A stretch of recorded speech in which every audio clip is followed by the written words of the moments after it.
BigBear AI, or BBAI, which exploded over 16%. This was driven by the Ask Sage acquisition, some unexpected Q3 gap profitability, and some pretty big technical breakouts. So let's see how we can really sharpen the analytical punch here. Yeah, that's a good way to put it. The listener has already nailed the headline. BBAI explodes plus 16%. Is this the next big AI runner? That's a great hook. But to really, truly justify that next big AI runner label, we need to go deeper on the strategy. I agree. The material makes a strong case, right? BBAI is positioning itself as this serious player in GovTech AI, and that Ask Sage acquisition seems to be the main engine behind the whole thing. It is. The positioning is there, but this is our first major opportunity for improvement.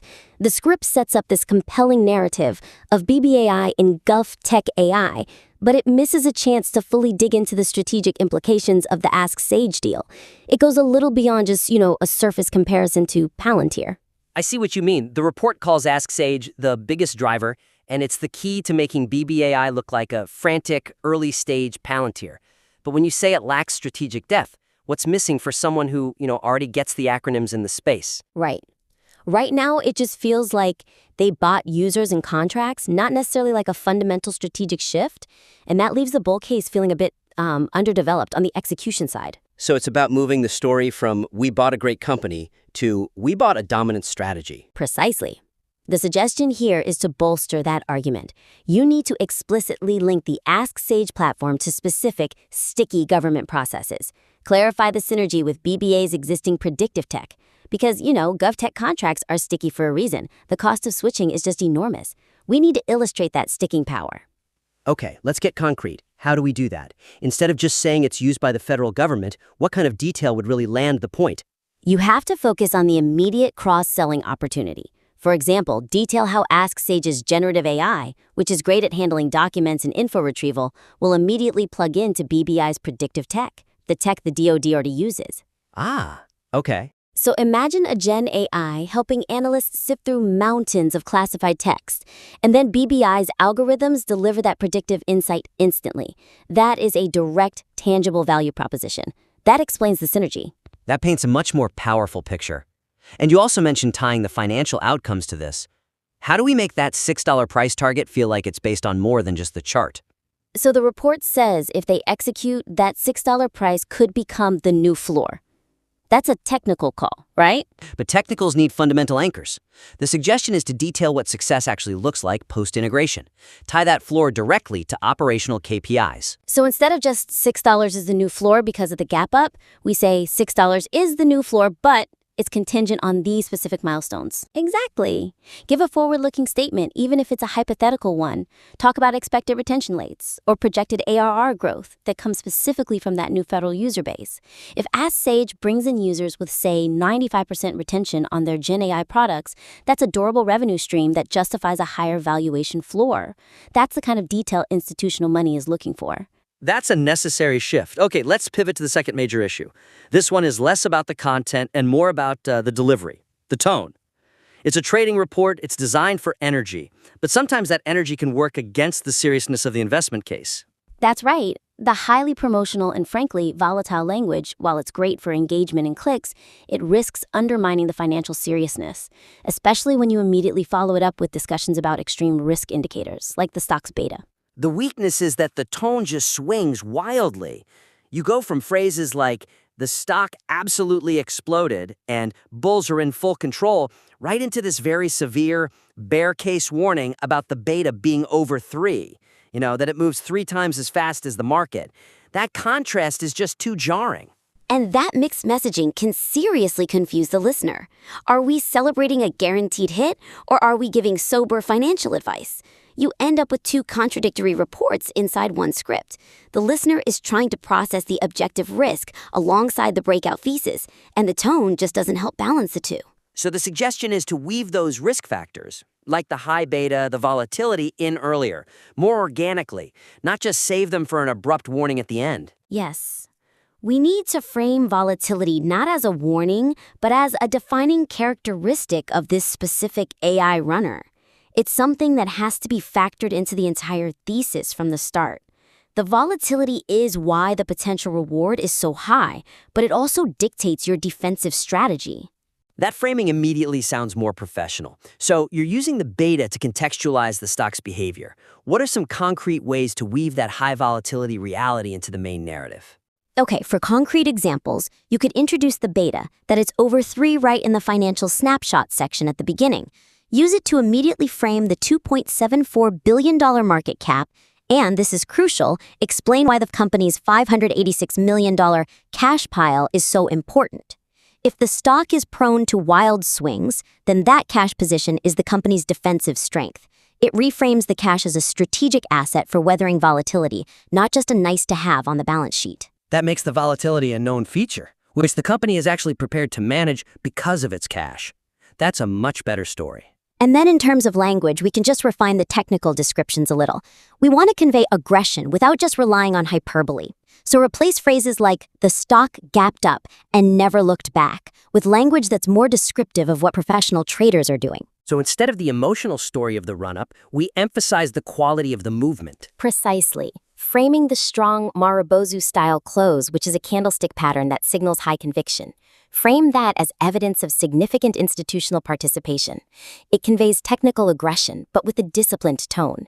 It suggests smart money is moving in, not just a retail frenzy. It's a subtle but really important shift in authority. And finally, when you get to the bear case, you have to make sure the actionable advice is consistent with that level of risk. Absolutely. Don't just state the risk, suggest how to protect against it. When you bring up the volatility warning, immediately follow up with a defensive strategy. You could suggest specific technical support levels beyond that $6 floor, maybe where the 50-day moving average is. Give viewers a clear exit or re-entry point for managing that high beta. The volatility is the challenge. The cash and the technicals are the tools to manage it. That balances the hype with some necessary operational grounding. Let's move to the financials again, which brings us to the third catalyst, that surprise Q3 profitability. This is a critical point. The report is right to call the $2.52 million GAAP net income a massive confidence booster. However, this mention of unexpected GAAP income needs more foundational context to really maximize its market-shocking impact. I noticed that too. The script notes the GAAP net income, but then it immediately sort of minimizes it by saying, while they still have work to do on adjusted earnings. It feels like we're walking back the good news almost immediately, before the listener can even process how big a deal GAAP profitability is for a company like this. And that immediate qualification leaves a big narrative gap. You're preventing the listener from understanding why this happened, and crucially, if it's sustainable. Institutional investors see GAAP profitability as a huge milestone, but their first question is always, what drove it? Was it a big, high-margin contract, or was it just, aggressive cost-cutting? Right. That's the difference between a one-off accounting trick and a sustainable operational shift. Exactly. So the suggestion is to anchor this profitability discussion by briefly explaining the likely source of the milestone. Give analysts a clearer path to projecting future earnings. The market needs to believe this wasn't a fluke. So we need to inject some analytical speculation about where the margin expansion came from.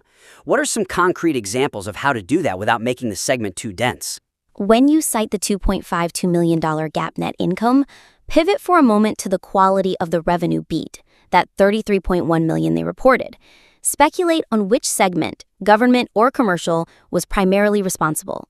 Because if the government segment, with its sticky, high-value contracts, is driving that margin expansion, that tells a much stronger story about future profitability than if it just came from cutting costs. That provides the analytical depth it needs. And what about reframing the work to do on adjusted earnings? We can't ignore it, but we can manage the expectation. We absolutely have to address the non-GAAP side, but we should do it by providing a forward-looking target. Reframe that work to do by giving a specific metric they need to hit next quarter. Don't just point out the problem, set the next goalpost. For instance, focus on achieving positive non-GAAP operating income as the next milestone. That shows a clear, mature path toward full profitability, and it turns a weakness into a targeted strategy. And finally, making sure this surprise profitability connects back to the overall growth story, the acquisition, and the global expansion. Right. Connect the profitability directly to the balance sheet. We already mentioned the $586 million in cash. Now, you emphasize that this cash, when combined with actual operational profit, allows the company to fund the Ask Sage acquisition and their global expansion, like that Dubai Air Show deal, from a position of unexpected operational strength. It confirms BBAI is executing its growth plan without just bleeding capital or diluting shares. Profitability is actively fueling the growth. That's a really powerful narrative synthesis. It connects all three catalysts, the acquisition, the technicals, and the financials, into one coherent, high-conviction thesis. This script did a great job capturing the explosive nature of the move. But with this critique, we found three key areas to really sharpen the investment thesis and maximize the report's authority. So, to summarize the actionable steps, first, strengthen that GovTech AI narrative. Provide strategic depth to the Ask Sage acquisition story. Detail the synergies, project the KPI growth. Don't just say they bought a company, show us the strategic advantage they gained. Second, rebalance the tone. Integrate the volatility risk earlier and more organically. Present the beta as a defining feature of the trade, one that's managed by the company's cash position, not just as a sudden warning at the end. Use that descriptive technical language to show institutional conviction.